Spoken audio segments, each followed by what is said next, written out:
stop what you're doing, go and watch Annie's Monday video on this topic because really, I just don't have anything to add.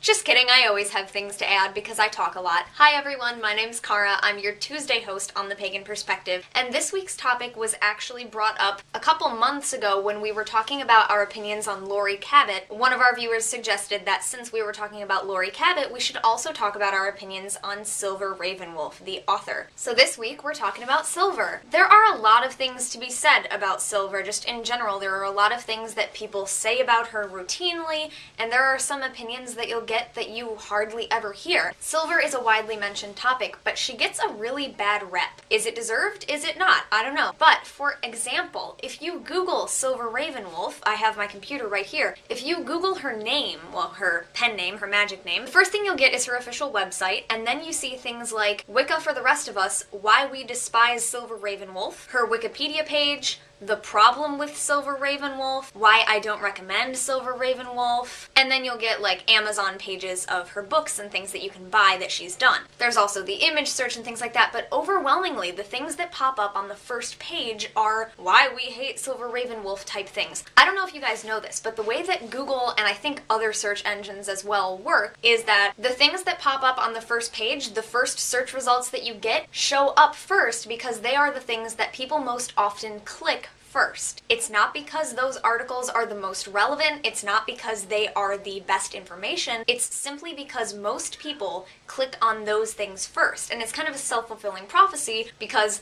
it shows up first, so people click on it first, and then that maintains its spot at first. So based on that knowledge, we can pretty much predict that what people want to read about is why we hate Silver Ravenwolf, and isn't that just kind of a terrible thing? Now, I've read a couple of these articles because I do talk about Silver Ravenwolf quite a bit because it is such an opinionated topic that people like to talk about, especially in the Wiccan community. And I have to say that while I do read these articles to find out what other people are saying about her books and about her writing, I have always been of the opinion that if I have not read the book, I cannot actually formulate an opinion. That being said, book reviews and movie reviews are still helpful to me, but I always kind of take it with a grain of salt because, I don't know, my opinion might be different than that person's. So I've read these articles and I get what they're saying, that they say that some of her books are heavily about, I don't know, I've read one that says that she bashes Christianity a lot, or that she tells Christian kids it's perfectly fine for them to be doing magic, and she's like kind of writing it towards that sort of audience to pull them in, which I don't really agree with if that's true, but I haven't read those books, so I don't know. So my opinion comes from the books that I have read, which are Solitaire Witch, and I have one of the little books, it's literally tiny, Silver Spells for Prosperity. So based on those two books, the only things that I actually have my own formulated opinion on, based on her writing, based on the print, not even the person, because I haven't met the woman. Silver Spells for Prosperity, that book does not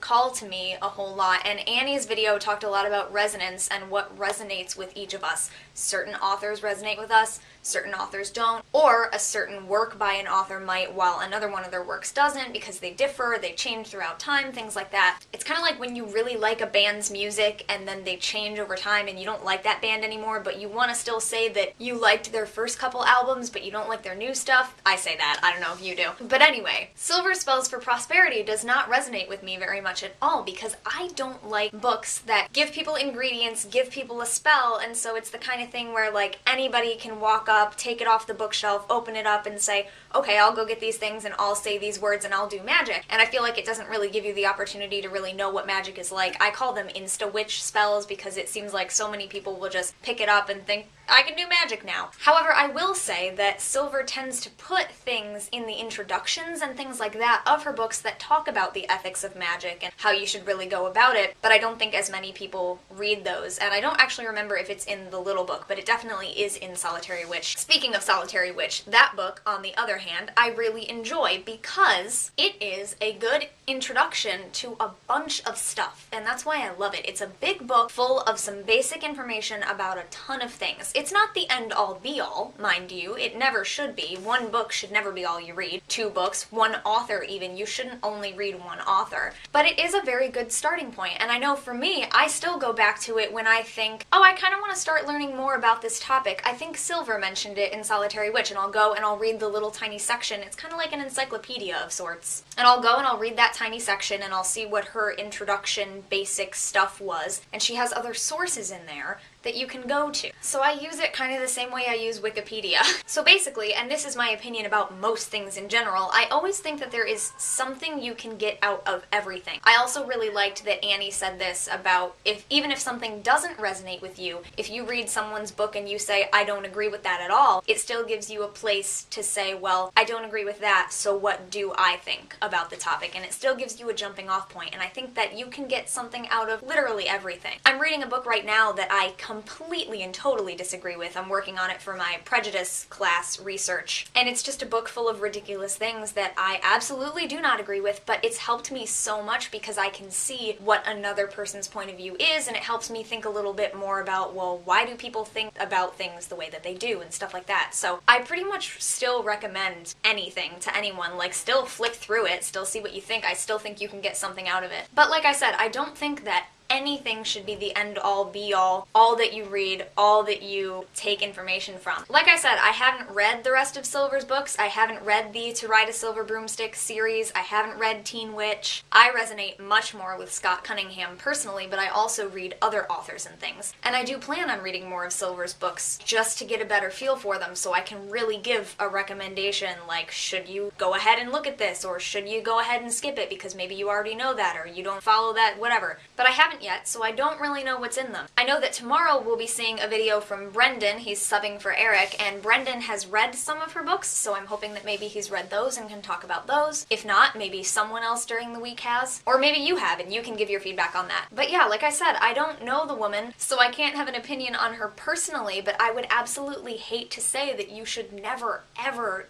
go near one of her books. It shouldn't be the only thing you're reading, but nothing should be the only thing you're reading. Always be looking for different authors' opinions and never just stay on one straight and narrow path. I would kind of like to meet all of these people that we talk about, you know, Lori Cabot, Silver Ravenwolf. I would love to meet Scott Cunningham, but unfortunately that is not possible in the way that the world works at this time. But I would love to sit down with these people and talk with them about what they actually think and what they think of how people portray them and stuff like that, because maybe it would turn out that they're really awesome people, or maybe it would turn out that they're completely terrible people, and then I would never want to read their books again. You know, like I've heard Bill Nye the Science Guy is actually a huge jerk, but you never know that until you actually meet them, and I think that's totally separate from the work that they do, so I think we really need to separate that. But yeah, I would hate to ever have anyone say that you should just completely stay away from anything, even if it's something that you know you don't agree with. Like Annie said, it is still helpful. That being said, tiny side rant here, I really get